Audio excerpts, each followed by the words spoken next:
안녕하세요. 반갑습니다. 반갑습니다. 한정판의 한정판입니다. 반갑습니다. 장 대표님, 오늘 시장 좀 어떻습니까?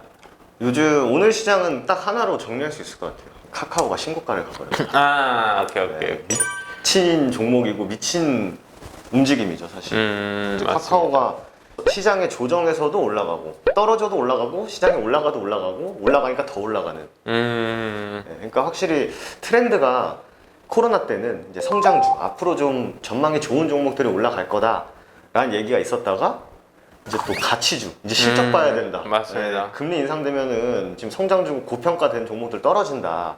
그랬다가 갑자기 다시 또 성장주 봐야 된다.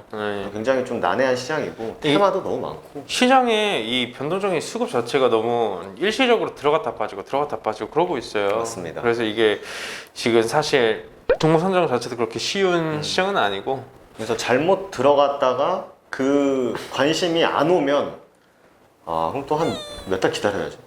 그쵸. 그런 시장인 것 같습니다. 자, 그러면 뭐 그건 그거고, 이번 주 또 우리가 좀 집중해 볼 수 있을 만한 재료도 같이 찾아볼 건데, 맞습니다. 어때요? 오늘 스타트는 정 대표님이 한번 해보시겠습니까? 알겠습니다. 네. 빠지지 않는 것 같아요. 네, 바로 정치 테마. 네, 지금 미쳤죠. 맞습니다. 이것도 미쳤습니다. 네.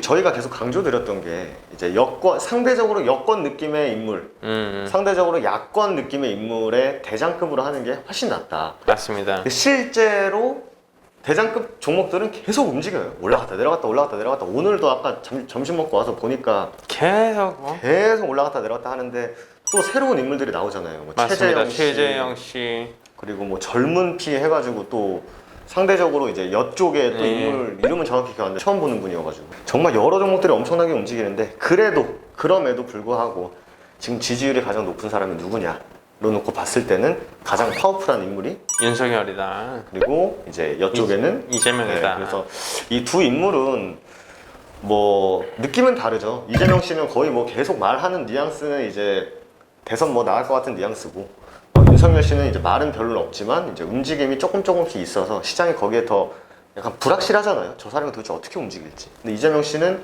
약간은 좀 대놓고 움직이다 보니까 예상이 좀 되고, 윤석열 씨는 블록체인 기업 갔다가 반도체 기업 갔다가 도대체 뭐 하는 거지? 라고 하면서 사람들의 궁금증을 좀 이렇게 불러일으키다 보니까 시장에서 더 예민하게 반응을 하는 것 같습니다. 또 최근에 또 이슈가 하나 있었죠. 윤석열 이슈, 뭐 공수처 관련된 이슈가 나왔는데 그 부분에 대해서는 어떻게 좀 생각을 하십니까? 이게 정치적인 이슈다 보니까 저희가 또 VF 회원님들한테도 저희는 정치 없다, 진짜 저희는 정치 없고 그냥 종목 주가 올라주는 인물이 최고다 이런 식으로 말씀을 드리긴 하는데, 어쨌든 이 공직자들을 뭐 처벌을 한다 뭐 이런 느낌으로 이제 만들어진 건데, 어떻게 보면은 한번 이렇게 훅 한 것 같아요. 제가 또 기사를 같이 봤잖아요. 기사를 보니까 이렇게 특정한 뭐 지지 모임, 시민단체, 이렇게 해서 이렇게 훅 공수처는 또 이렇게 하는, 국가가 일시적으로 공수처에서 수사라고 하니까 엄청 자극적이잖아요.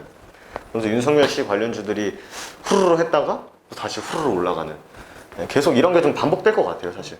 계속 이 기간까지. 맞습니다. 어차피 관련주들은 한 뭐 9, 10월까지는 계속해서 변동폭을 보여주면서 움직여줄 것이기 때문에 뉴스의 내용을 잘 봐야 되죠. 이제 공수처 수사 관련돼 가지고는 작년에 나와준 이슈인데, 요거를 뭐 또다시 이번에 들춰냈다라는 게 이상하죠, 사실. 근데 이게 약간 좀 장단점이 있는 것 같아요. 사실 윤석열 씨 기준으로 놓고 보면은 약간 정치 얘기라서 좀 민감하긴 한데, 그래도 주식시장 안에서 말씀드리면은 예전에 윤석열 씨 관련주를 조용했어요. 이 윤석열 씨 관련주가 움직이기 시작했던 게 추미애 씨가 등장하면서였거든요. 그러니까 이 사람을 이슈화를, 그걸 의도했던 의도 안 했던 간에 이 사람을 쿡 찌르니까 이제 반응을 한 거죠. 그러면서 윤석열 관련주들이 랠리를 시작했거든요. 맞습니다. 요번에 그러니까 좋게 보면은 조용했던 곳에 이렇게 돌멩이를 하나 던져가지고 다시 한번 이렇게 이런 느낌도 있고, 뭐 혹여나 전 잘 모르겠습니다만 진짜 뭐 문제될 게 있다면 어떻게 보면 또 불확실성이 해소되는 걸 수도 있고, 이 사람의 지지율은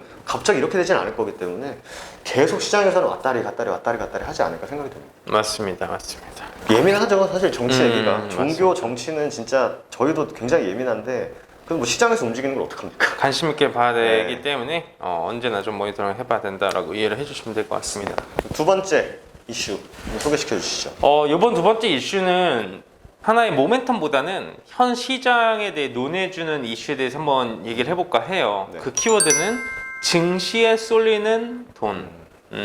뭐 투자를 하다 보면 주식 말고도 많지 않습니까? 맞습니다. 부동산 투자를 할 수도 있고 코인 투자를 할 수도 있는 부분인데 대부분 선물 거래는 경험이 있지 않으신 분들 잘 하지 않고 부동산 투자도 솔직히 요즘에는 진입장벽이 있죠. 네, 진입장벽이 어느 정도 있는 상황이고 대부분의 많은 분들이 하시는 투자 자체가 비트코인이고 주식인데 요즘에는 비트코인 보면 마이너스 50%가 거의 뭐 평균적이죠. 일도 아니에요. 예, 대부분 마이너스 50%가 되게 흔한 손실률이에요.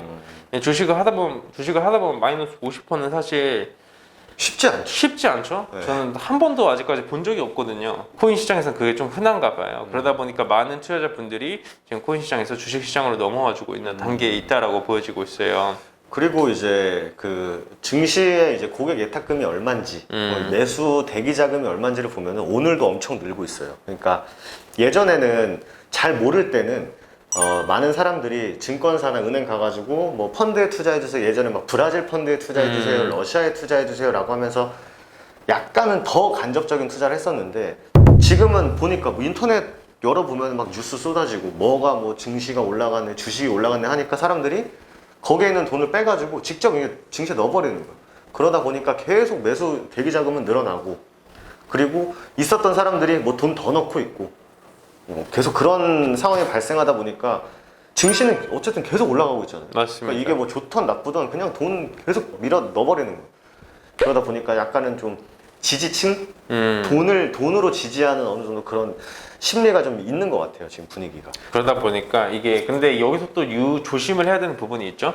증시에 개인 투자자분들의 자금이 들어오게 되면 그게 이제 그냥 평범한 자금이라면 모를까 신용 미술 쓰다 보면 이 악성 자금이라고 해요. 악성 자금이 늘어나게 되는 거예요. 맞죠. 근데 이제 투자를 하게 되면 기관들이 사고 외국인들이 사고 개인 투자자분들이 매수하시는 종목이 있는데 여기서 이제 판가름이 많이 나올 겁니다.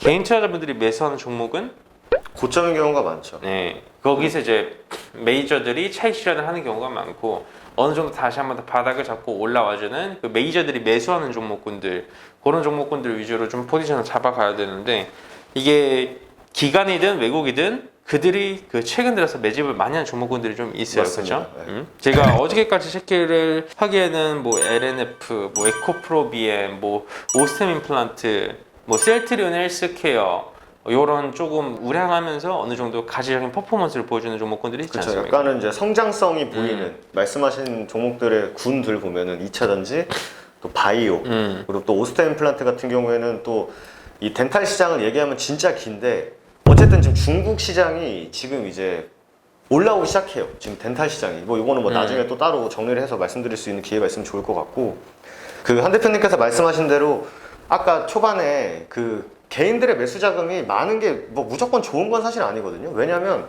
외국인 기관 입장에서 매도를 해. 근데 주가가 안 빠져. 왜냐면 계속 사거든. 그럼 또 던져. 계속 사. 맞습니다. 그 흐름을 보인 게 대표적인 게 삼성전자랑 카카오거든요.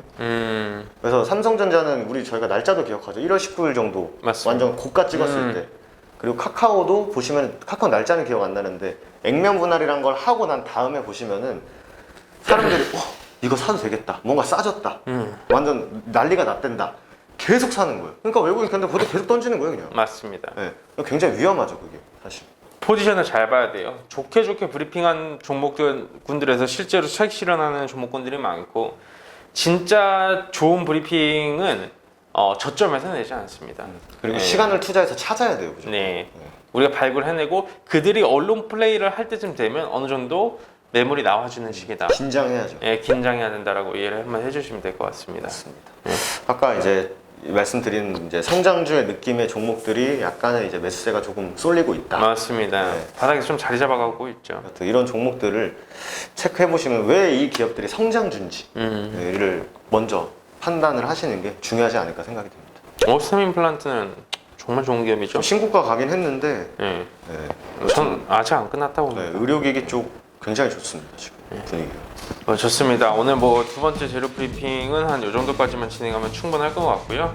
첫 번째가 정치 테마 관련주, 두 번째가 증시로 많이 쏠렸는데 그 돈들이 어디로 가고 있는지 좀 집중을 하자였습니다. 다들 건강 조심하시고요. 저희 차 이사님이 또 백신을 맞고 오셨어요. 네. 이렇게 멍든 것 같다라는. 저는 이제 계속 네. 피하고 있거든요. 연락은 오는데 제가 맞고 싶은 백신이 있기 때문에 나한테는 연락 안 와요. 네. 아, 네. 기다려 보겠습니다. 네. 알겠습니다. 오늘 깔끔하게 영상 이 정도까지만 하면서 마감하겠습니다. 감사합니다. 감사합니다.